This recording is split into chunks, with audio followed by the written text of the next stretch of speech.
revolve around it on how much we have and what we have with it. Credit card debt has become one of the United States' most top dilemmas, and it affects and destroys lives on a daily basis. So to understand credit card debt, you need to be prepared for all the outcomes and all the consequences that you're gonna have due to this, and that's what I'm here to talk to you about today. So through much research, I have come to know that credit card debt and debt itself has many consequences. So I'm here to talk to you today, first off, on who has the debt and how they have so much debt. The second one is why, so why they have the debt in the first place. And third, I'm going to give you strategies on how to reduce or just avoid debt altogether. So first, who? Now, this is a funny question because most people already know who. The answer is quite simple: young adults. Thanks to debt.org, it illustrates that young adults had the most credit card debt actually over all other ages. So 25 to 34, stated in consolidatedcredit.org, is the biggest concern on where the credit card debt stands. Now, how do they have so much debt? So the top question and debate now is whether students should have credit cards, and that is how they have the debt. Students 18 or older are getting credit cards at a young age and not knowing how to use it. Debt.org teaches us that the number one reason why students should have it is to have a credit history and a credit score that goes along with it. Now, that's a great reason, but also responsibility is the consequence. It's a different story. Responsibility isn't what students understand with the credit cards. So yes, the downside is that students nowadays actually feel empowered by their debt. They feel that they already know and they appreciate the debt that they have, stated by Rachel Dwyer at osc.edu. So now that we know the who and the how, let's focus on the why. So why? Why do they have so much debt? So thanks to consumer.org, it gives us an outline on where to spend our credit cards and when to use them. So the first one they state is to use them buying gasoline and to use them when you're at the grocery store or for some everyday services like a haircut. Those are easy expenses that you can pay off right away.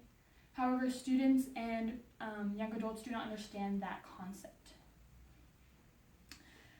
Secondly, young adults also need to figure out budgets and the concept of money. So let's first talk about the concept of money.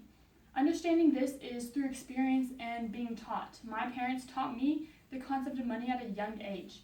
When I was growing up, got my first job, the first thing I did was I blew my paycheck at the mall.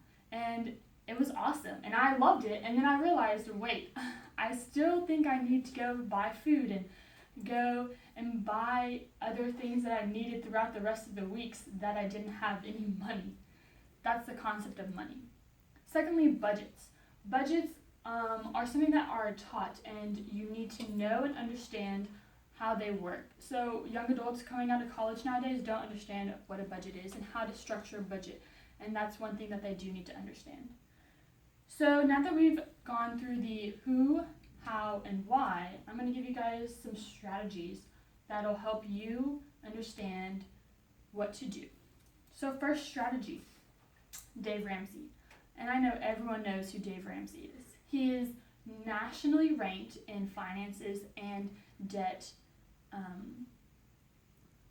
understanding. So he gives us key advices, and the first and most powerful key advice is cash versus credit cards. Understanding when to use cash and when to use credit cards. And he says that when you pay with cash, you feel the money leaving you. You feel it because you're giving it away. You know how much you have in your possession at that time after you've paid it. Credit cards are not like that. So knowing when to use plastic and cash is the big difference. So plastic you use on everyday things. Cash is when you feel the money leaving you. Next, the United States government gives us and dedicates much resources to understanding credit card debt and how to avoid it. And it gives us a guide to credit cards, stating that there is different outlines and different things that come with credit cards, different rates that you can have. It also shows the different ways to acquire the debt. And it gives you phone numbers on who to call if you need help in talking through how to reduce your debt. And that's a powerful resource. And third, and probably the most simple way to avoid credit card debt is to cut up your credit cards. If the temptation is so hard that you just cannot seem to avoid it, you need to cut it. And that's what most people don't understand. Students nowadays want the credit cards. Students nowadays want to have money so they can swipe and get whatever they want. It's possessions that drive the credit card debt up.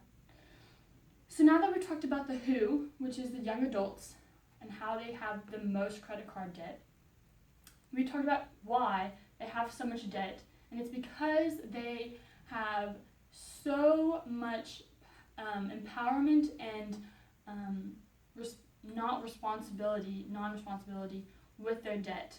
And then I've given you 3 strategies with Dave Ramsey, the United States government, and cutting up the credit cards to avoid credit card debt. So credit card debt has become a major dilemma in the United States, and it destroys lives every day.